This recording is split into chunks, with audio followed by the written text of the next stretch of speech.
આવતો હોય છે કે સમગ્ર દેશભરમાં બેરોજગારીની સ્થિતિ શું છે, બેરોજગારોની સ્થિતિ શું છે, સ્વરોજગાર કેટલા લોકોને મળ્યો છે તો સામે નોકરીઓ કેટલા લોકોની ગઈ છે અથવા તો નોકરીઓ કેટલાઓને મળી છે.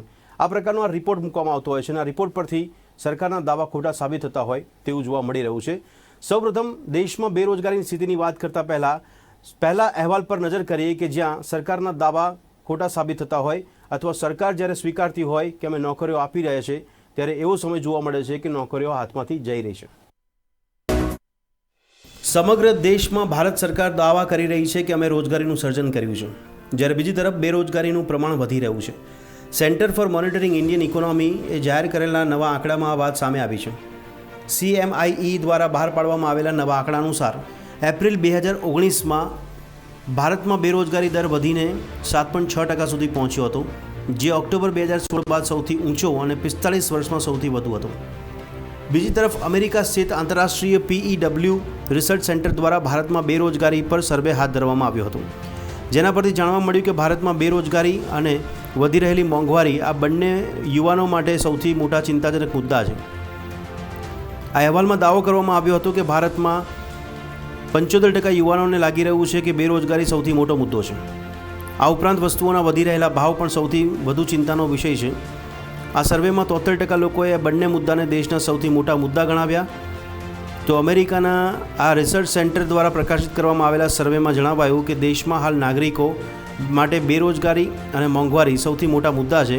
ત્યારબાદ ભ્રષ્ટાચાર, આતંકવાદ અને ગુનાની ઘટનાઓ અંગે લોકો વધુ ચિંતિત છે. તેવી જ રીતે ભ્રષ્ટાચારી બિઝનેસમેન અને દેશમાં વધી રહેલ પ્રદૂષણ જે ટોપ 10 સમસ્યાઓમાં સામેલ છે. ડિસેમ્બરમાં લીક થયેલા આંકડા અનુસાર ભારતમાં છેલ્લા 45 વર્ષમાં સૌથી વધુ બેરોજગારી છે, જ્યારે હાલમાં CMIE દ્વારા જારી કરવામાં આવેલા આંકડામાં જણાવ્યું કે 2018માં દેશમાં 1.1 કરોડ લોકોએ નોકરી ગુમાવી દીધી હતી. એટલે કે નોકરી પ્રાપ્ત થવાની તો દૂર, પરિસ્થિતિ એવી જોવા મળી કે લોકો પોતાની નોકરીઓ ગુમાવી રહ્યા હોય. મોદી સરકારના કાર્યકાળમાં પણ રોજગારીમાં કોઈ ખાસ સુધારો થયો નથી, તેમ આ સર્વેમાં જણાવાયું છે. તો આ સ્થિતિ પહેલાં કરતાં વધુ કથળેલી છે. તો દર્શક મિત્રો, વાત કરી રહ્યા છે સમગ્ર દેશભરની અંદર બેરોજગારી અને બેરોજગારોની સ્થિતિ વિશે. ત્યારે આપણે જણાવીએ કે સરકારો દ્વારા સમયાંતરે પ્રયત્નો કરવામાં આવે છે. એવું પણ નથી કે સરકાર કોઈ અવસર ઊભા ના કરતી હોય.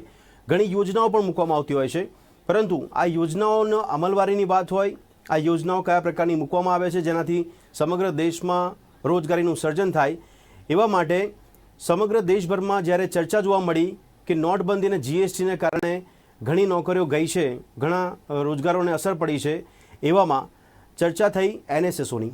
આપણે જણાવીએ કે NSSO જે સંસ્થા છે તેના દ્વારા જે રિપોર્ટ આપવામાં આવતા હોય છે, જે આંકડા આપવામાં આવતા હોય છે, જેને લઈને જાહેર કરવામાં આવ્યું હતું કે સમગ્ર દેશભરમાં 45 વર્ષની ઊંચાઈ પર બેરોજગારીનો આંક પહોંચ્યો છે. જે 45 વર્ષની અંદર સૌથી ઊંચાઈ પર આ આંક જોવા મળ્યો, ત્યારે આખરે સરકારે પણ અસમંજસ સાથે સ્વીકારવું પડ્યું હતું કે સમગ્ર દેશભરમાં આ આંકડો સાચો સાબિત થઈ રહ્યો છે અને દેશભરમાં આ પ્રકારની પરિસ્થિતિ જોવા મળી રહી છે. પરંતુ આ NSSO શું છે, NSSO સંસ્થા કેમ ચર્ચામાં આવી, શું કામગીરી છે, તેની શું ભૂમિકા છે, તેના વિશે પણ જાણીએ. અને સાથે એ પણ આપણે જણાવીએ કે સરકાર દ્વારા રોજગારીના અવસર માટે ઘણી યોજનાઓ મૂકવામાં આવતી હોય છે. એ યોજનાઓ પણ કયા કયા પ્રકારની હોય છે તેની પર પણ એક નજર કરીએ. NSSOની ચર્ચા કેમ કરવામાં આવી અને NSSOની ભૂમિકા શું છે? NSSO દ્વારા દેશની બેરોજગારી પર રિપોર્ટ આપવામાં આવ્યો. NSSO દ્વારા સર્વે કરી દેશના બેરોજગારીના આંકડા અપાય છે. મોટા પ્રમાણમાં ગ્રામીણ અને શહેરી બેરોજગારીની માહિતી અપાય છે. શહેરી બેરોજગારીમાં ઔદ્યોગિક બેરોજગારી અને શિક્ષિત બેરોજગારીની માહિતી છે. ભારતમાં સૌથી વધારે મોસમી બેરોજગારીનું પ્રમાણ જોવા મળે છે. NSSOના રિપોર્ટ મુજબ 2017-18માં બેરોજગારી 45 વર્ષની ઊંચાઈ પર આવી. આ રિપોર્ટ મુજબ શહેરોમાં 7.8% અને ગ્રામ્યમાં 5.3% બેરોજગારી દર નોંધાયો હતો. પુરુષોમાં 6.2% અને મહિલાઓમાં 5.7% બેરોજગારી દર નોંધાયો હતો. તો ભારત દેશમાં સૌથી વધુ બેરોજગારીની ઉંમર 20 થી 29 વર્ષના વર્ગમાં નોંધાઈ. છેલ્લા 8 વર્ષમાં લેબર ફોર્સ પાર્ટિસિપેશનમાં પણ જે દર હતો તેમાં ઘટાડો થયો. રોજગાર સર્જન કરવા માટે સરકારની યોજનાઓ. દેશમાં શાસન કરનારી કોઈપણ સરકારની પ્રાથમિકતા દેશમાં મોંઘવારી કાબૂમાં લેવા અને રોજગારી ઊભા કરવાની હોય છે, જે મુદ્દા ચૂંટણી મુદ્દા પણ બનાવાય છે. તો સાથે દેશની પ્રજા આ મુદ્દા પર સરકાર સારા પરિણામ આપે તેવી આશા રાખીને મતદાન કરી જે તે પક્ષને સરકાર ચલાવવા સત્તા અપાવે છે. એ જ રીતે 2014થી દેશની સત્તાનું સુકાન સંભાળતી મોદી સરકાર દ્વારા પણ દેશમાં રોજગારી ઊભી કરવા માટે ઘણી યોજનાઓ લાગુ તો કરવામાં આવી છે, છતાં પરિણામ ધાર્યું મળ્યું નથી. દેશમાં રોજગારી સર્જન કરવા માટેની સરકારની યોજનાઓ: પ્રધાનમંત્રી રોજગાર સર્જન કાર્યક્રમ, દીનદયાળ અંત્યોદય યોજના, make in India, Shramev Jayate યોજના, કૌશલ વિકાસ યોજના, કૌશલ કેન્દ્ર, પ્રધાનમંત્રી યુવા યોજના, દીનદયાળ ગ્રામીણ કૌશલ યોજના, તો સ્વરોજગાર માટે સ્ટાર્ટઅપ ઇન્ડિયા, મુદ્રા યોજના, સ્ટેન્ડઅપ ઇન્ડિયા જેવી ઘણી યોજનાઓ શહેરી અને ગ્રામીણ સ્તરે મૂકવામાં આવે છે, છતાં પરિણામ યોગ્ય પ્રાપ્ત નથી થતું. તો સમગ્ર દેશભરમાં જ્યારે 2014થી 2019નો પહેલો કાર્યકાળ મોદી સરકારનો જોવા મળ્યો ને એવામાં આપને ખ્યાલ છે કે નોટબંધીનું પણ એક પગલું ભરવામાં આવ્યું, તો સામે જીએસટી પણ લાવવામાં આવ્યું. 2016માં નોટબંધીનું આ પગલું કે જેને લોકો દ્વારા સ્વીકારવામાં તો આવ્યું, પણ સાથે જે ઉદ્દેશ હતા તે ઉદ્દેશ કેટલા યથાર્થ થયા તેને લઈને પણ ઘણા સવાલો ઊભા થયા. ત્યારબાદ જીએસટી લાવવામાં આવ્યું અને આ બે મહત્ત્વના પરિબળ માનવામાં આવી રહ્યા છે કે સમગ્ર દેશભરમાં રોજગારીને અસર પડી હોય, રોજગાર ધંધાને મોટા પ્રમાણમાં અસર પડી હોય, તો એમાં ઘણા લોકોની નોકરીઓ ગઈ હોય. આજે આપણે ચર્ચા જ્યારે બેરોજગારીની કરી રહ્યા છે તો દેશમાં શું સ્થિતિ છે તેની વાત કરીએ તો છેલ્લા 5 વર્ષોનો રિપોર્ટ આપણી સમક્ષ અમે મૂકવા જઈ રહ્યા છે કે 5 વર્ષના રિપોર્ટ પ્રમાણે જોવા જઈએ તો ઘણા બધા એવા સેક્ટર છે કે જેમાં અધધ એટલે કે કરોડોની સંખ્યામાં લોકોની નોકરીઓ ગઈ છે.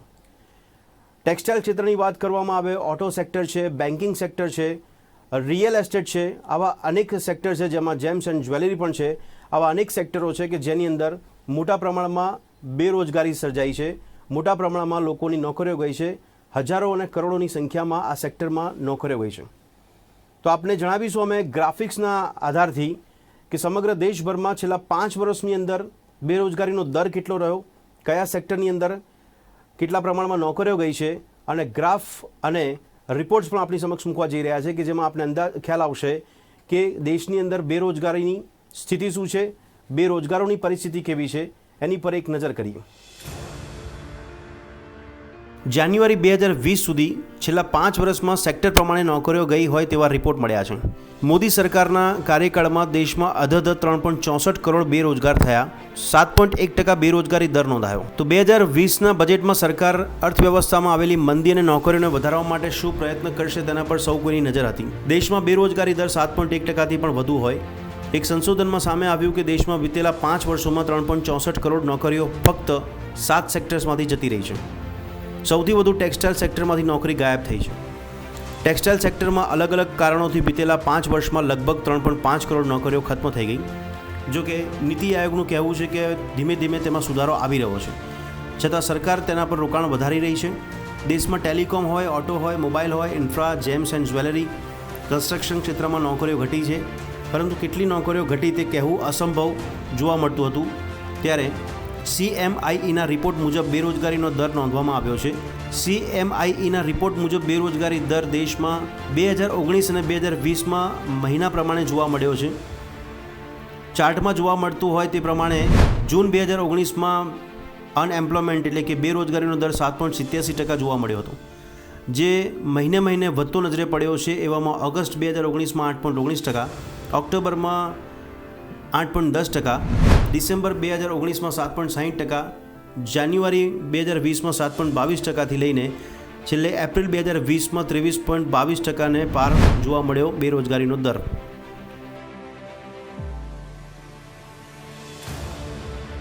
છેલ્લા 5 વર્ષોમાં દેશભરમાં ઘણા સેક્ટરમાંથી કરોડોની સંખ્યામાં નોકરી ગઈ છે.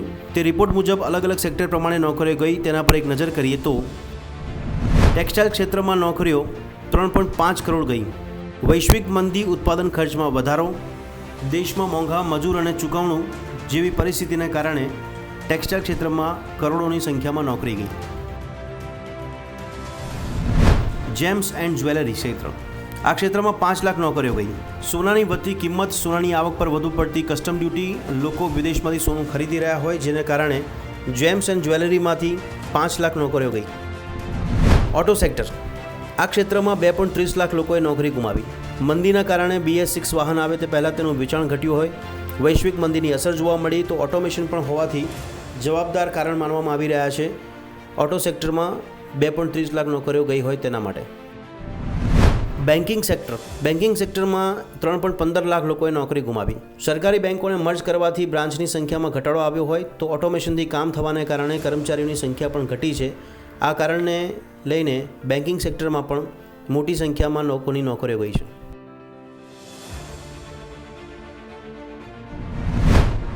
ટેલિકોમ ક્ષેત્રમાં 90,000 લોકોની નોકરી ગઈ. પ્રાઇસ વોરના કારણે અંતર વધ્યું, ફક્ત 3 ખાનગી કંપની જ બચી. આઈડિયા અને વોડાફોન મર્જ થયું તો 1.47 લાખ કરોડ રૂપિયા AGR બાકી હોવાથી તકલીફો વધી, જેને કારણે ટેલિકોમ ક્ષેત્રમાંથી પણ 90,000 જેટલી નોકરીઓ ગઈ. રિયલ એસ્ટેટ ક્ષેત્રમાં 2.7 લાખ નોકરીઓ ગઈ છે, જેના કારણ સ્વરૂપે નોટબંધીનું કારણ સામે આવી રહ્યું છે.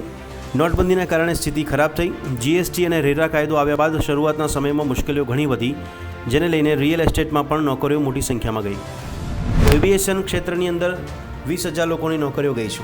જેટ એરવેઝ બંધ થતાં 15,000ની નોકરી ગઈ, તો કિંગફિશર બંધ થવાથી 5,000 લોકોની નોકરી ગઈ હોય, જેને કારણે એવિએશન સેક્ટરમાં પણ સૌથી મોટું નુકસાન થયું હોય. નોકરીઓ 20,000 જેટલા લોકોની ગઈ છે. ભારતમાં બેરોજગારી વધવા માટેના કયા કારણો? ભારતમાં વ્યાપક બેરોજગારીના કારણોમાં અર્થતંત્રનો વિકાસ ધીમો હોવાને કારણે રોજગારીની તકોમાં વધારો થતો નથી.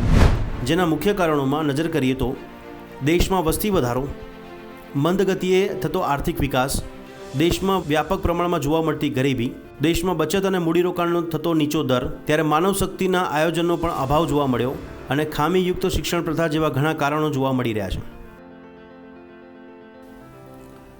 તો મોદી સરકારના પહેલા 5 વર્ષનો સમયગાળો અને ત્યારબાદ 2019માં ફરી એકવાર જ્યારે મોદી સરકાર સત્તામાં આવે છે, ત્યારબાદ 2020ની શરૂઆત થાય છે અને 2020માં કોઈને અંદાજ ન હતો કે કોરોના જેવી મહામારી આપણને દેશમાં જોવા મળશે. કોરોનાની મહામારીના કારણે પણ દેશની આર્થિક સ્થિતિ ઠપ થઈ ગઈ, દેશની આર્થિક સ્થિતિ કથળી ગઈ, દેશમાં નોકરીઓ જે છે એ કરોડોની સંખ્યામાં જવા માંડી, બેરોજગારોની સ્થિતિ પણ મોટા પ્રમાણમાં જોવા મળી છે. તો સાથે આપણે એ જણાવીશું કે કોરોનાની મહામારી જ્યારે શરૂઆત થઈ 2020ના શરૂઆતના તબક્કામાં, તે સમયે ભારતની અંદર બેરોજગારીનો દર 7.1% આંકવામાં આવ્યો, એટલે કે અંદાજિત 7% આંકવામાં આવ્યો.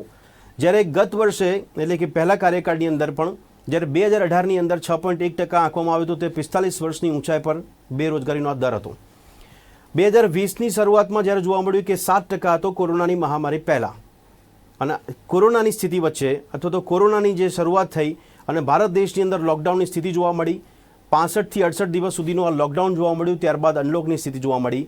પરંતુ સમગ્ર દેશ જ્યારે લોકડાઉન થઈ ગયો હોય, આર્થિક ગતિવિધિઓ દરેક પ્રકારની બંધ થઈ ગઈ હોય, વેપાર ધંધા ઠપ થઈ ગયા હોય, બંધ કરવામાં આવ્યા હોય, ત્યારે શ્રમિકોની સ્થિતિ ઊભી થઈ હોય કે કરોડોની સંખ્યામાં શ્રમિકોનું સ્થળાંતર જોવા મળ્યું અને તેમની પણ નોકરીઓ અને રોજગાર છીનવાઈ ગયો. કોરોનાની સ્થિતિમાં જ્યારે કોરોના પહેલાં 7%નો આ બેરોજગારી દર હતો, આ જ કોરોનાની સ્થિતિમાં જ્યારે આપણે મે મહિનામાં નજર કરીએ છીએ, ત્યારે સમગ્ર દેશભરમાં બેરોજગારીનો દર 27.11%એ પહોંચે છે. આટલો મોટો ડિફરન્સ જોવા મળી રહ્યો છે કોરોના મહામારીના કારણે. એક તરફ 7% હતો જે પણ 45 વર્ષની ઊંચાઈ પર હોય, અને એવામાં કોરોનાની આ 65 દિવસની લોકડાઉનની સ્થિતિમાં દેશની જે આર્થિક સ્થિતિ કથળી, બેરોજગારોની સંખ્યા વધી ગઈ, કરોડોની સંખ્યામાં લોકોની નોકરીઓ ગઈ છે, ત્યારે કોરોનાની મહામારી વચ્ચે ભારત દેશની અંદર કેટલી સંખ્યામાં લોકોએ નોકરીઓ ગુમાવી છે, તો કોરોના મહામારી અસરને કારણે દેશમાં બેરોજગારો કેટલા મોટા પ્રમાણમાં જોવા મળ્યા છે, શ્રમિકોના સ્થળાંતર જોવા મળ્યા છે, તેને લઈને એક નજર કરીશું અને આપણે જણાવીશું કે કોરોનાની મહામારી વચ્ચે પણ દેશભરની અંદર શું છે બેરોજગારીની સ્થિતિ.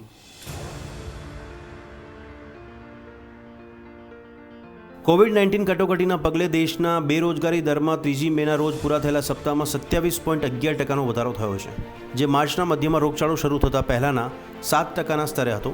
ત્યારે ઇકોનોમીના દૃષ્ટિકોણથી શહેરી વિસ્તારોમાં બેરોજગારીનો દર સૌથી વધુ હતો, જે કોવિડ-19 કેસોને લીધે રેડ ઝોનમાં સૌથી વધુ સંખ્યા ધરાવે છે, જે ગ્રામીણ વિસ્તારોમાં 26.6% દર જોવા મળ્યો હતો. વડાપ્રધાન નરેન્દ્ર મોદી દ્વારા વાયરસ ચેપ ફેલાવાને પકડવા માટે 25 માર્ચે દેશને તાળાબંધી કરવામાં આવી. ત્યારથી વિશ્લેષકો બેકારીના અનુમાન લગાવતા જોવા મળ્યા હતા. કોરોના વાયરસમાં લોકડાઉન કરવામાં આવ્યું. 3 મેના રોજ પૂરા થયેલા અઠવાડિયામાં ભારતની બેરોજગારીનો દર 27.11% સુધી વધી ગયો. ત્યારે ભારતમાં નોકરીઓ માટેના વિરોધની એક છબી જોવા મળી છે, જેમાં AFP દિલ્હી અને મુંબઈ જેવા શહેરી કેન્દ્રોથી ભાગતા સ્થળાંતર કરનારાઓના દ્રશ્યોએ ફક્ત તેમની રોજગાર અંગેની લાંબા સમયની ચિંતાઓની પુષ્ટિ કરી. કારણ કે આર્થિક પ્રવૃત્તિ એક બંધ થવાથી આ સ્થિતિ સર્જાઈ હોય, ત્યારે આર્થિક, નાણાકીય અને સંભવત માનવતાવાદી સંકટને ₹20 લાખ કરોડના નાણાકીય ઉત્તેજનાના ભાગરૂપે સરકારે સહાયની ઘોષણા પણ કરી હતી. ટૂંક સમયમાં પગલાં લેવાના બીજા તબક્કાને પણ સ્થગિત કરવામાં આવી. નિષ્ણાંતોના કહેવા મુજબ ભારતમાં મુખ્યત્વે એક સંગઠિતની જગ્યાએ અસંગઠિત ક્ષેત્રની આગેવાનીવાળી અર્થવ્યવસ્થા છે.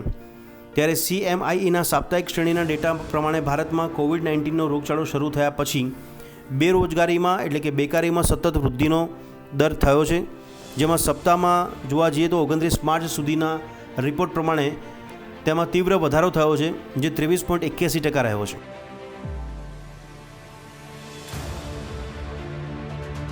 એપ્રિલ 2020માં માસિક બેરોજગારીનો દર 23.52% રહ્યો. એપ્રિલના અંત સુધીમાં આ રિપોર્ટ મળ્યો તે પ્રમાણે દક્ષિણ ભારતમાં પંડુચેરીમાં વધુ બેરોજગારી દર 8.75% રહ્યો. તમિલનાડુમાં 49.8% જોવા મળ્યો. ઝારખંડમાં 47.1%, તો બિહારમાં 46.6%. મહારાષ્ટ્રનો બેરોજગારીનો દર 20.9% રહ્યો. તો હરિયાણામાં તે જ 43.2%, ઉત્તર પ્રદેશમાં 21.5% અને કર્ણાટકમાં 29.8% હતો. ત્યારે સૌથી ઓછો હિમાચલ પ્રદેશમાં 2.2%, સિક્કિમમાં 2.3% અને ઝારખંડમાં 5.5% હતો. સેન્ટર ફોર મોનિટરિંગ ઇન્ડિયન ઇકોનોમીએ જણાવ્યું હતું કે COVID-19ના ફેલાવાને રોકવા માટે દેશવ્યાપી લોકડાઉન બાદ 20 થી 30 વર્ષની વય જૂથના 27 મિલિયન યુવાનોએ રોજગાર ગુમાવ્યો છે. તો CMIEના સાપ્તાહિક અહેવાલમાં જણાવ્યું અનુસાર 10 મેના રોજ પૂરા થયેલા અઠવાડિયામાં બેરોજગારીનો દર 27.1%થી ઘટીને 24% થયો છે. ત્યારે સરકાર અસ્પષ્ટ રીતે ઉદ્યોગો ખોલવાની મંજૂરી આપે છે, ત્યારે મજૂરોની ભાગીદારીનો દર 36.2%થી વધીને 37.6% થયો. રોજગાર દર પણ 26.4%થી વધીને 28.6% થયો. CMIEના કન્ઝ્યુમર પિરામિડ્સ હાઉસહોલ્ડ સર્વેના ડેટા પ્રમાણે 20 થી 24 વર્ષની વય જૂથમાં નોકરીઓ ગુમાવનાર 11% લોકોનો સમાવેશ થાય છે, જ્યારે તેઓએ 2019-20માં દેશમાં કુલ રોજગાર ધરાવતા વ્યક્તિઓની સંખ્યા 8.5% હતી. આમાંથી 34.2 મિલિયન યુવક યુવતીઓ 2019-20માં કામ કરતા હતા. એપ્રિલ 2020માં તેમની સંખ્યા ઘટીને 20.9 મિલિયન થઈ ગઈ. ત્યારે આ રિપોર્ટ મુજબ 25 થી 29 વર્ષની વય જૂથમાં બીજી 14 મિલિયન નોકરીઓ ખોવાઈ ગઈ. તો સમગ્ર અહેવાલમાં આપણે બતાવ્યું ગ્રાફિક્સના આધાર પર કે જ્યારે સમગ્ર દેશની અંદર વર્ષ પ્રમાણે, મહિના પ્રમાણે બેરોજગારીની સ્થિતિમાં વધારો થતો જોવા મળ્યો છે, ત્યારે સરકારના જેટલા પણ પ્રયત્નો રહ્યા છે એમાં કોઈ યોગ્ય પરિણામ પ્રાપ્ત થયું ના હોય તેવું જ અત્યાર સુધી જોવા મળ્યું છે. હવે જોઈ રહ્યું કે કોરોના મહામારીમાંથી જ્યારે આપણે બહાર નીકળવાના પ્રયત્નો કરી રહ્યા છે, ત્યારે અનલોકની સ્થિતિમાં બધી જ બાબતોને ફરીથી પુનઃ શરૂ કરવાની વાત કરવામાં આવી છે. ત્યારે આ સ્થિતિમાં ફરીથી કેટલી ગતિથી ઉદ્યોગ ધંધા, વેપાર ધંધા શરૂ થશે. રિયલ એસ્ટેટની વાત કરવામાં આવે અથવા તો દરેક રાજ્યોમાં જે શ્રમિકોની સ્થિતિ છે તેમાં પણ કેટલો જલ્દી સુધારો આવે છે અને કરોડોની સંખ્યામાં જે લોકોની નોકરીઓ ગઈ છે એ લોકોને પણ કયા અવસર મળે છે, સરકાર તરફથી કયા અવસરો પેદા કરવામાં આવે છે, ઊભા કરવામાં આવે છે, તેની પર સૌ કોઈની નજર રહેશે. પણ આખરે આ સ્થિતિને વાસ્તવિકતા માનીને સ્વીકારવી રહી કે સરકારના કોઈ પણ પ્રયત્નો હોવા છતાં પણ, ઘણી બધી યોજનાઓ મૂકવા છતાં પણ દેશની અંદર સૌથી મોટી સમસ્યા તરીકે બેરોજગારી જોવા મળે છે. એવું કહેવાય છે કે ભારત દેશ સમગ્ર વિશ્વની અંદર યુવા દેશ છે અને યુવા દેશની જ્યારે વાત કરવામાં આવે તો ભારતનું યુવા ધન બેરોજગારીની સ્થિતિમાં જોવા મળતું હોય તો આ કેટલી મોટી ગંભીર સમસ્યા માની શકાય. આ સમસ્યાનું નિવારણ સરકાર દ્વારા આગામી સમયમાં કેવી રીતે લાવવામાં આવે છે તો આથી અમારી વિશેષ રજૂઆત. ફરી આપની સમક્ષ ઉપસ્થિત થઈશું એક નવા વિષય પર ચર્ચા કરવા માટે. ત્યાં સુધી રજા આપશો. નમસ્કાર.